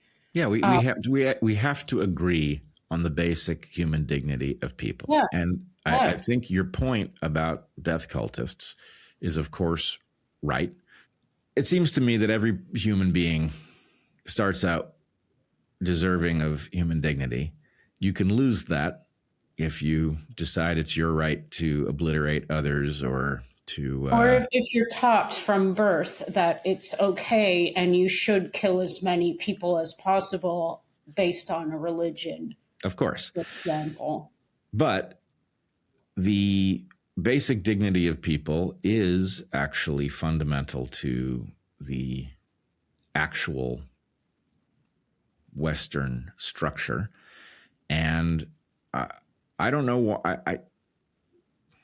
I guess I increasingly hear people invoking something in this neighborhood and discussing the war in the Middle East, but I don't think we're focused on this enough. We're really in a battle over which structure is going to govern the future. And I think, unfortunately, let's take the situation in Gaza. I'm struck. I cannot, if we go back to the dichotomy between explanations, the two hypotheses we discussed earlier, is there a plan that involves the destruction of Gaza and that's what's going on? Or is there a faction taking advantage of this destruction in Gaza? What I see is, oh my God, did I just hear the description of a beautiful, a real estate proposal in Gaza? I think I did. Yeah. Is that incidental? Or, was that on the minds. I mean, obviously, October 7th happened. On the other hand, the problem with Benjamin Netanyahu, as I see it, is that he is tremendously capable, and I see no evidence in his behavior that he believes in the fundamental human dignity of all people, and that he's only interested in going after those who have, through their actions, lost that right. And I don't know what to make of that. It troubles me. I mean, among other things, I am tremendously troubled by the fact that he cynically argued, apparently, to support Hamas. Now, this was years ago, and the purpose was to divide the Palestinians. That's the ostensible purpose. But the problem is, I'm putting myself in the mind, or I'm trying to, of a Palestinian in Gaza who Benjamin Netanyahu has supported Hamas, and now I'm living under Hamas rule. I would be livid that somebody would cynically inflict Hamas rule on me, and then that it would result in a massive bombing campaign. It just seems to me, it reminds me so much of Anthony Fauci, right? Anthony Fauci became the go-to guy for what to do about COVID. But he was also a guy involved in the creation of COVID. That shouldn't happen. At the point that Anthony Fauci had shown such terrible judgment that he would offshore the work of the dual-use research that seems to have created SARS-CoV-2, he lost any right to be in the room for a discussion about what to do about COVID. And I feel this is the situation with Netanyahu. He, let's say it was an honest error, that he cynically wanted to divide the Palestinians, was callous enough to attempt to inflict Hamas on the people of Gaza, and it went badly and resulted in the most major massacre of Jews since the Holocaust. Well, didn't he naturally lose his right to be in the room when discussing what to do about the problem of Gaza? It seems like he should have, and yet he remains in power and now is behaving in a belligerent way with respect to Iran. Now, look, maybe the hardliners are right. Maybe there's no future in any alternative system in which we do honor the dignity of other people. And I'm naive. That's possible. But if I'm not, then the point is, well, what rules are we living under where the people who make problems worse are the people we go to figure out how to solve problems? It just does not add up to me. Yeah. Are we trying to figure out how to solve problems? I don't know. I've never met the guy, and I've heard him speak a few times, and I'm not sure that I agree, because I just don't know. I'm not in his head. I don't know what he's thinking. I don't know, the connection between. I don't know enough about the connection between him and Hamas. But that's actually a distinction I'd like to make, because I don't think enough people understand that there's a huge difference between the people of Gaza and this terrorist group. However, the unfortunate part is that you're right. Like they are inflicted upon the people, and they're very scary, very scary. And I haven't been there. I haven't experienced it, so I feel like an idiot saying anything about it. But I would imagine that a lot of people are exceedingly subjugated and have lost, I would say, the spirit to revolt, to fight back. I don't know. I just feel a lot of sympathy for all people who are suffering at the hands of others. I mean, of course, it ties into what's happening now. Everything is tied together. But I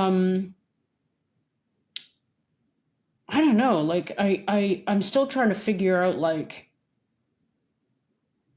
I have no idea. Like, well, no, that would be naive for me to say. I have an idea why the U.S. is involved with this current situation.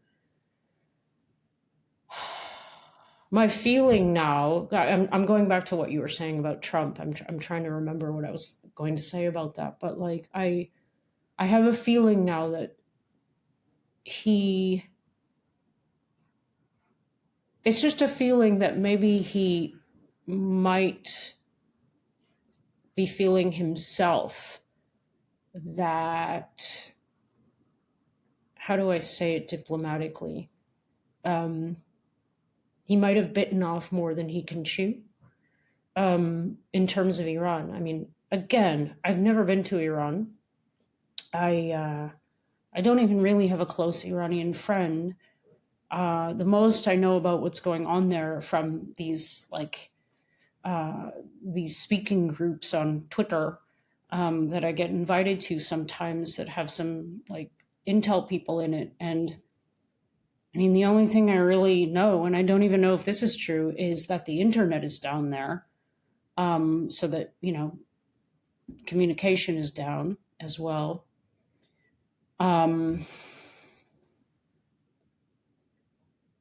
It's also depressing, isn't it? I just every now and then I tap into the actual people who are involved. Like I think about all the people of Iran as well, like the different tribes, I guess. Forgive me if that's the wrong word. The Persians and the Kurds, etc., and women. I mean, there are beautiful photographs of what Iran used to look like, where women were wearing beautiful clothes and everyone was smiling and happy. The culture was free, and not saying that there isn't beauty in the architecture or the art or whatever, or that. Well, actually, maybe the education system has changed, but like, I just hope that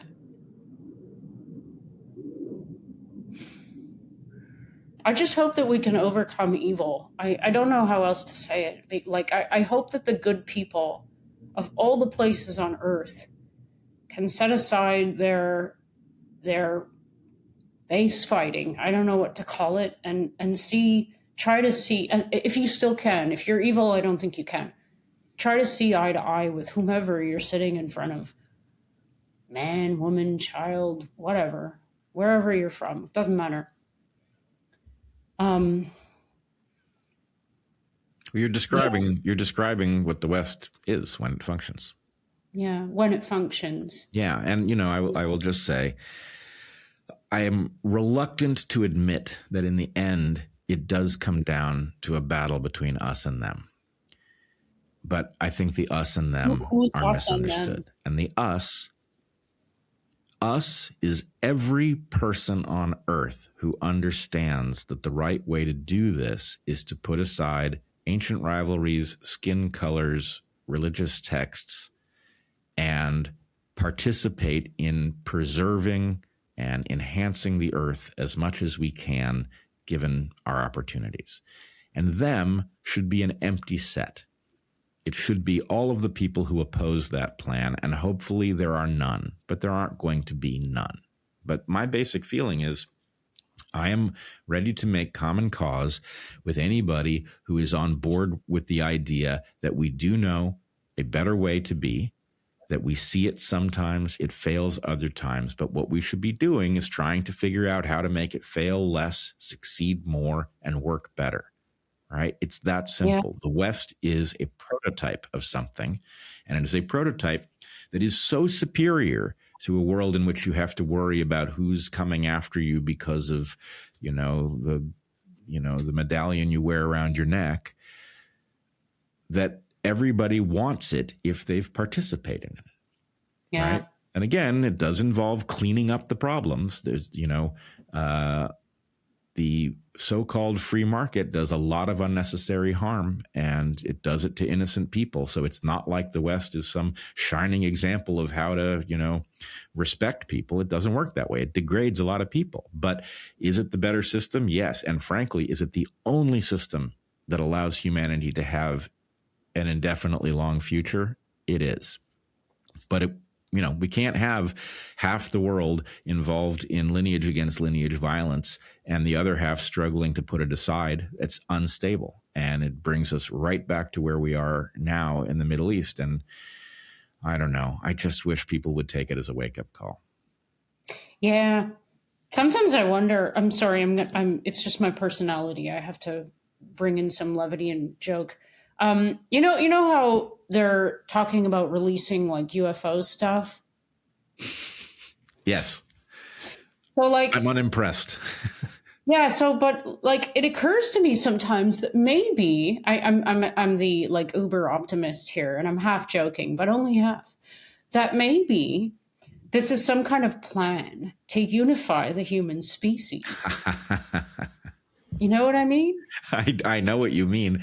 The problem is, okay, I'm with you until you. Oh, don't be with me, because I don't know if I'm there. No, I'm with you. I'm with you up through it's some kind of, and then you said the word plan. And the problem is the people in a position to plan, one, haven't figured out that their plans never work out because they don't know anything about complex systems. And they tell themselves stories and then something that they did not. Yeah, we need some systems biologists to rule the world. Yeah, at least maybe the only value is that the systems biologist can tell them, hey, actually, that thing you think is going to happen, it's not, right? That would be useful. But okay, so the planners are incapable of deploying a plan that unifies us, and B, they wouldn't do it if they could. The people in a position to plan are trying to figure out what real estate they're going to put in Gaza now that the buildings have conveniently fallen down. They're not of a mindset to unite us. In fact, our uniting as a planet is like their nightmare. Yeah. So, do you think that these people are the same people who did the Lahaina thing? I'm just using. No, seriously. Like, do you think that this is the same thing? Like, well, let me put it to you this way. I don't know what happened in Lahaina. I've certainly seen evidence that says there are things about that event that do not look like normal fire dynamics. But I'm not going to pretend to know what did happen. On the other hand, let's put it this way. You want to wear some scary goggles? Wear goggles that look at human events and say how much of this could be interpreted through a real estate lens. Right? Those are scary goggles to wear. I try not to put them on too often because, wow, can you freak yourself out? But let's put it to you this way. If you were a diabolical, highly powerful person, wouldn't you be looking at the world and saying, there are too many people over there, and gee, that would be some nice real estate if only there wasn't a such and such. So am I saying that happens? No, but I am saying I think most people fall down in their analysis of the world because they do not properly understand what it would be like to be a psychopath. And to the extent that there are psychopaths who have the ability to do things the rest of us would never do, you would expect clever ones to rise.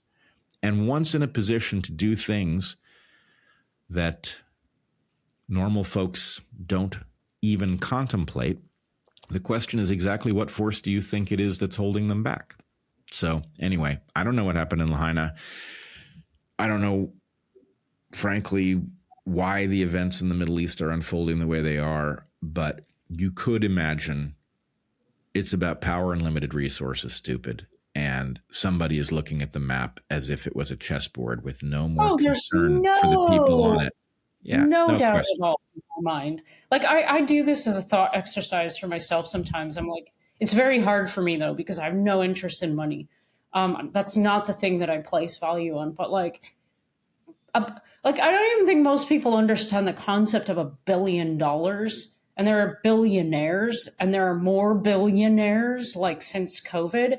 So literally, And a lot, it ties into this Hollywood thing where people just get up to no good, and it's like, well, people are like, well, how can they do that? And it's like, okay, do the thought exercise where you literally can do whatever you want today. You can literally do whatever you want, as gross of a thought as you've ever imagined, some fantasy playing out, or as great. You can do whatever you want. What would you do? And so, like, I think that, like, if you ask the average person to do that and then, like, turn it into the worst freaking thing you could possibly imagine, if no one was ever going to find out type thing, that kind of question. I imagine that a lot of people would be behaving in a similar way to these psychopaths. And it's interesting because I actually watched documentaries on psychopathy, and a stunning number of people are actually considered true psychopaths. Don't quote me on this, but I think it's like 1 in 100. It's something crazy, like the statistic on actual psychopaths walking among us. There are certain. You have to understand that, given the way the world is constructed, we have a very wrong idea about sociopaths and psychopaths because we become aware of them when they screw up, right? It is their behavior that gets revealed that calls our attention to the fact that such a person existed, which means that our sample is biased in the direction of those who fuck up more regularly, and those who actually don't have a superpower the rest of us don't have. If you literally have every move available to you and your competitors have only a limited subset of moves that are constrained by some sort of moral guide rails, then the point is, there are lots of games you'll win. The only games where you won't win are games where, for example, reputation causes your superpower to be neutralized. But we don't live in that world. You can make your money destroying other people's children, and you can spend it at the car dealership just like anybody else. So, we've set up a game in which there is a particular kind of monster that we should expect to see at the top. And then when we see people at the top doing monstrous things, we bend over backwards to imagine what other explanation might exist, because we wouldn't do that.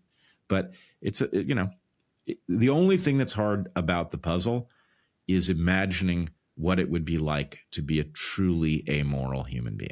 But they do exist. Totally. And actually, I think that that amorality is one of the huge problems that we're facing. Maybe not as a species, but like, man, maybe I have a weird perception of the West, but like, amorality is just something very prevalent. It's rampant. Yeah. And it's like, it's not just a word. I mean, it comes with a boatload of characteristics and implications that are kind of foundational, and without them, I mean, it's not like, a boatload, a yacht load. It's a very particular kind of boat. Yeah, I agree. And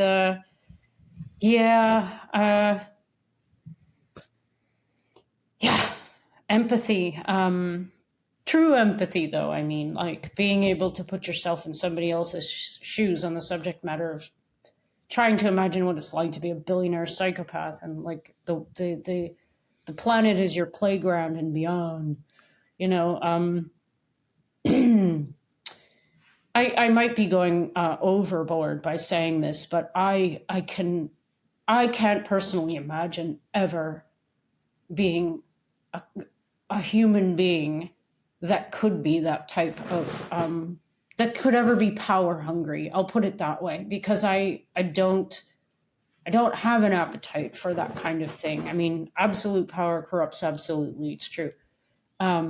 Money, I think, is the root of all evil. I really do. I know that sounds kind of foolish, but I really do believe that. It makes people weird.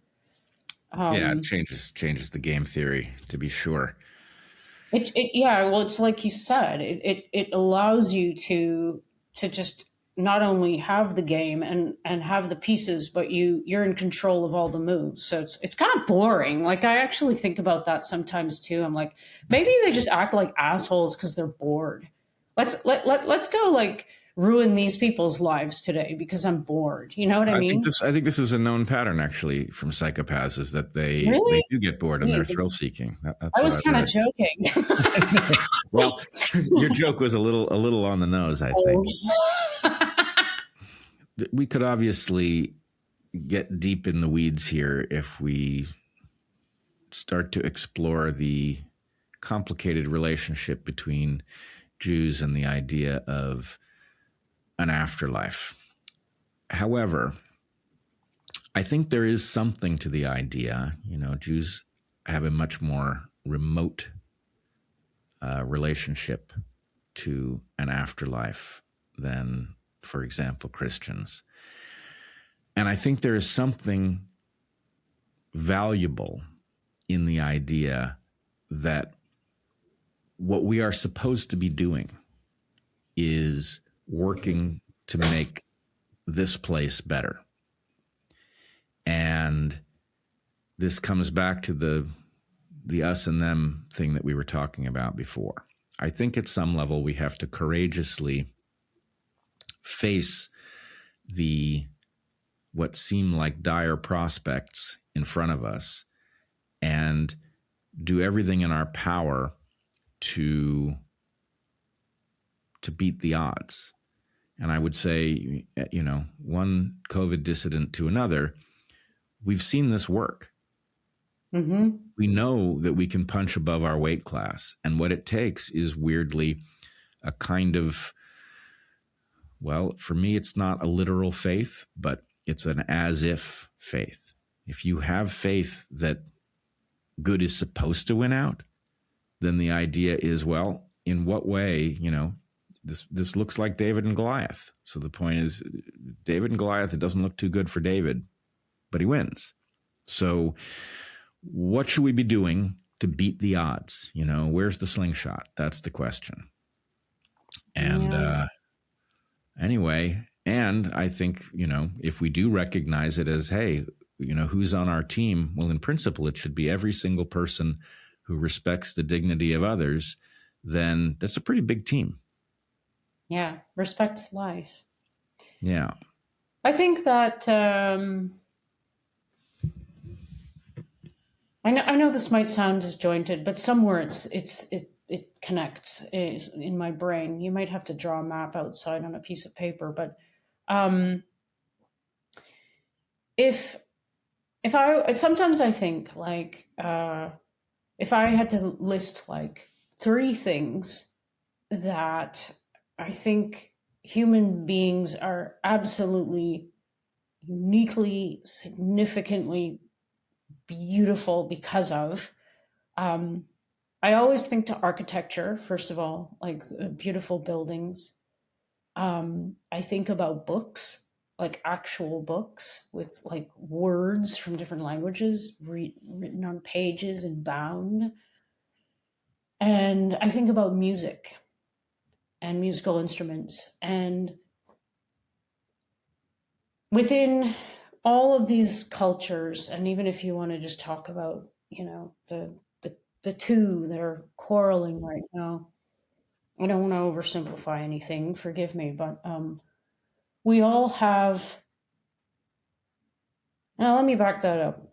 I like to talk about people as individuals. Every single person has the ability to be to do whatever they want, first of all. And I think everybody has a talent.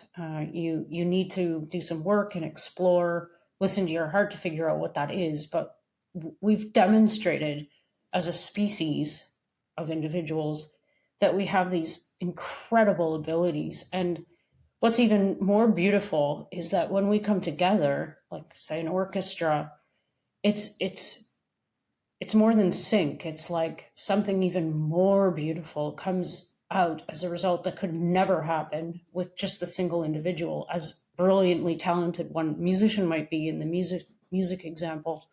And I think this is how I just choose to see the world, no matter how much turmoil is going on around me or chaos. I will never not envision a world one day, or even as a potential that never gets realized. That's how I see us. Like that's what we could be. We could be this beautiful orchestra creating something magical that is, I don't know how to express it. It's not burnt into time, but it's universal. It's like, I mean, maybe millions of years from now, some, other species, might not be able to see us play live, but maybe there's a CD remaining or something that they'll be able to hear, or a building, a beautiful Gothic cathedral or something. And I think that we owe it to ourselves as this wickedly weird, complex, confused species to just be all of those things, but in a constructive way. And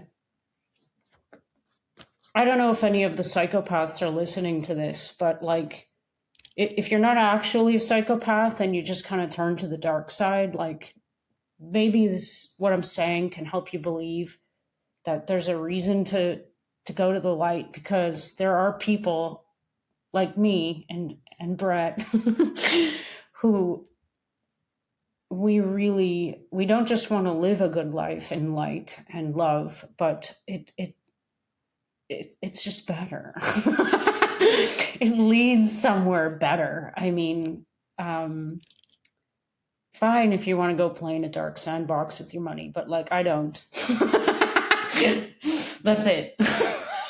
All right. I love it. And there's, of course, a lot of ways we could build on that, but I think it speaks very well for the challenge ahead of us. In any case, Jessica Rose, thank you for joining me, and I worry about you.